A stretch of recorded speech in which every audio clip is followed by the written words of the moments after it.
السلام عليكم ورحمة الله وبركاته. الحمد لله رب العالمين وبه نستعين، والصلاة والسلام على أشرف الأنبياء والمرسلين وعلى آله وأصحابه أجمعين ومن تبعهم بإحسان إلى يوم الدين. أما بعد، فأعوذ بالله من الشيطان الرجيم. يا أيها الذين آمنوا إذا قمتم إلى الصلاة فاغسلوا وجوهكم وأيديكم إلى المرافق الآية. معزز حاضرین، جیسا کہ ایک سلسلہ ہم لوگ شروع کر رہے ہیں، وہ طہارت کے احکام اور مسائل. سب سے پہلے ہم طہارت کا معنی کیا ہے، لغت میں اور اصطلاح میں طہارت کس کو کہتے ہیں، یہ معنی جان لیں گے. پھر اس کی تقسیم ہے انشاءاللہ العزیز. اس تقسیم کو آپ کے سامنے انشاءاللہ میں بیان کر دوں گا. طہارت کہتے ہیں اردو میں پاکیزگی، صفائی ستھرائی کو کہتے ہیں طہارت. طہارت ایک مصدر ہے طہورن طوا کے زبر کے ساتھ، اور ایک مصدر ہے طہورن طوا کے پیش کے ساتھ. اگر طہورن آئے طوا کے زبر کے ساتھ تو باب کروما سے آتا ہے. اس کا معنی ہے پاک کرنے والا. طہورن کے معنی کیا آتے ہیں، پاک کرنے والا. اسی لیے اللہ کے رسول صلی اللہ علیہ وسلم نے کہا الماء طہورن، پانی کیا ہے، پاک کرنے والا ہے. اور ایک باب نصرہ سے اگر اس کا معنی لیں، طہور آتا ہے اس کا مصدر. اس کے معنی ہوئیں گے پاک کرنا، پاک کرنا. اور ایک کلمہ استعمال ہوتا ہے وہ ہے طہر. طہر یہ حیض کے ضد میں آتا ہے. ایک ہوتا ہے حالت حیض.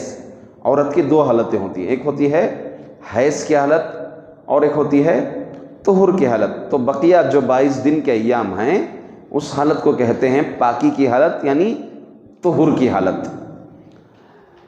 اصطلاح میں طہارت کو کہتے ہیں حدث کو رفع کرنا اور نجاست کو دور کرنا. یہ دونوں چیزیں سمجھاتا ہوں میں. حدث کو ختم کرنا اور نجاست کو دور کرنے کو طہارت کہتے ہیں. دو چیزیں ہیں، ایک حدث اور ایک ہے نجاست. حدث نجاست، حدث اور نجاست یہ دونوں چیزیں آپ ذہن میں رکھ لیجئے. حدث کو دور کرنا اور نجاست کو ختم کرنا.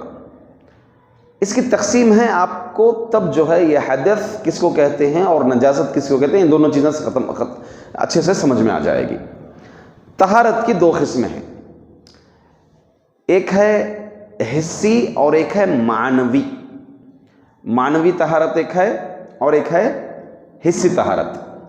معنوی طہارت بولے تو کیا، معنوی طہارت جو انسان کے اندر ہوتا ہے. مثال کے طور پر کفر، شرک. اگر کوئی انسان حالت کفر میں، حالت شرک میں نماز پڑھیں، نماز قبول ہوگی؟ قبول نہیں ہوگی. چاہے جتنا بھی پاک کر لیں، اپنا جتنے بار بھی نہا لیں، جتنے بار بھی وہ وضو کر لیں اور نماز کے پورے شروط کے ساتھ، پورے ارکان کے ساتھ ادا کریں، اس کی نماز قبول ہوگی؟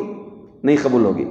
کیونکہ طہارت معنوی طہارت سے وہ پاک ہی نہیں ہوا. ابھی معنوی طہارت سے پاک ہونے کے لیے کیا ہے، اس کو توحید قبول کرنا ہے، شرک سے بچنا ہے. اور کیا قبول کرنا ہے، توحید قبول کرنا ہے. اگر وہ توحید قبول کرے گا تو معنوی طہارت اس نے پا لیا. تو یہ ہو گئی معنوی طہارت. دوسری ہے حسی طہارت. حسی طہارت کیا ہے، بدن کو پاک کرنا، جسم کو پاک کرنا، کپڑوں کو پاک کرنا اور جگہ کو پاک کرنا. نماز کے لیے تینوں چیزیں ضروری ہیں نا، بدن بھی صاف رہنا اور لباس بھی صاف رہنا اور جگہ بھی صاف رہنا. کوئی اگر جہاں کچرا پھینکا جاتا ہے وہاں جا کر کے نماز پڑھے گا تو نماز ہوگی بیت الخلاء میں نماز پڑھے گا نماز ہوگی، حمام میں کھڑ کر کے نماز پڑھے گا ہوگی نماز؟ نہیں ہوگی۔ تو ایک بدن اس کا صاف رہنا، بدن صاف رہنا کس اعتبار سے؟ بدن وضو کے اعتبار سے بھی صاف ہونا اور غسل کے اعتبار سے بھی صاف رہنا، کپڑا بھی صاف رہنا۔ کپڑے پر اگر گندگی ہے، گندگی اگر ہے، ایسی نجس گندگی ہے جو انسان کو برداشت نہیں ہوتی، تو گندگی کے ساتھ اگر کپڑوں پر نماز پڑھے گا، پیشاب پڑا ہوا ہے، وہ کپڑوں پر نماز پڑھے گا تو ہوگی نماز اس کی؟ نہیں ہوگی۔ تو حسی طہارت کہتے ہیں دوسری قسم، بدن، لباس اور جگہ، یہ تینوں پاک رہنا۔ اسی لیے اللہ کے رسول صلی اللہ علیہ وسلم نے فرمایا الطہور شطر الایمان، پاکی آدھا ایمان ہے، پاکی آدھا ایمان ہے۔ کیونکہ اگر وہ پاک ہی نہیں رہا تو اس کے ایمانیات کئی چیزیں بند ہو جاتی ہیں۔ اگر وہ پاک ہی نہیں رہا تو نماز پڑھ سکتا ہے، وہ پڑھ بھی لیں، قبول ہوگی؟ نہیں قبول ہوگی۔ روزہ رکھتا ہے، قبول ہوگا روزہ؟ نہیں قبول ہوگا۔ حج کرتا ہے، حج قبول ہوگا بغیر پاکی کے؟ نہیں قبول ہوگا۔ اس کا جب طواف ہی نہیں ہوئے گا، جب طواف ہی نہیں ہوگا، اگر کسی انسان پر غسل واجب ہے، یہ طواف ہوگا اس کا؟ نہیں ہوگا۔ طواف کے لیے وضو بھی شرط ہے، تو حج ہوگا اس کا؟ حج ہی نہیں ہوگا۔ تو لہٰذا معلوم یہ ہوا الطہور شطر الایمان، پاکی آدھا ایمان ہے۔ گویا یہ پاکی کئی عبادتوں کے لیے کنجی ہے، کئی عبادتوں کے لیے کلی ہے، چابی ہے۔ یہ اگر وہ پاکی حاصل کر لیں گے تو آپ کو یہ عبادتیں کرنی پڑیں گی اور یہ عبادتیں آپ کی قبول ہوں گی۔ اب جو میں نے بیان کیا حسی طہارت، یہ حسی طہارت بدن، کپڑا اور جگہ پاک ہونا، اس کی دو قسمیں ہیں۔ یہی جو شروع میں نے تعریف کیا نا، اب اس بات پر میں آ رہا ہوں، حدث اور خبث، حدث اور نجاست۔ حدث کس کو کہتے ہیں؟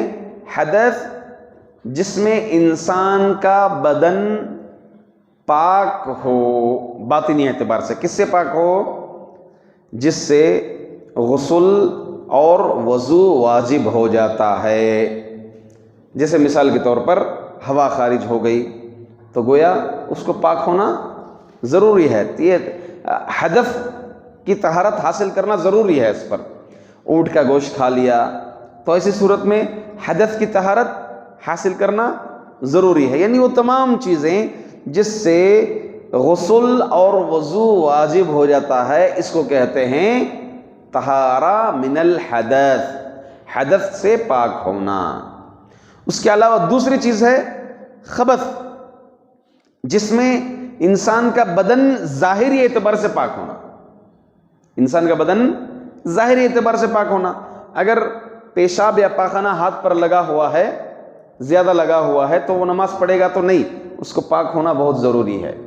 اسی طرح لباس ظاہری اعتبار سے پاک ہونا، اسی طرح جگہ جو ہے ظاہری اعتبار سے پاک ہونا۔ اس جگہ پر اگر کوئی پیشاب کیے ہیں تو وہاں نماز نہیں پڑھ سکتا، پاک ہونا بہت ضروری ہے۔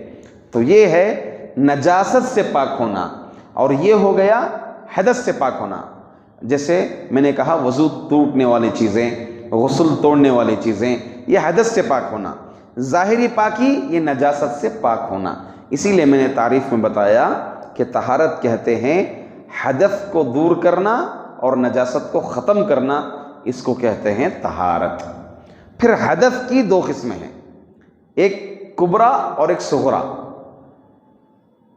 ایک جو ہے کبرا اکبر اور اصغر، بڑی گندگی، جیسے مثال کے طور پر جس میں غسل واجب ہو جاتا ہے۔ عورت ہے، حیض آ گیا، غسل واجب ہو جاتا ہے۔ عورت ہے، نفاس آ گیا، غسل واجب ہو جاتا ہے۔ مرد یا عورت ہے، دونوں ہیں، دونوں کو جو ہے احتلام نکل گیا تو کیا واجب ہو گیا؟ غسل واجب ہو گیا۔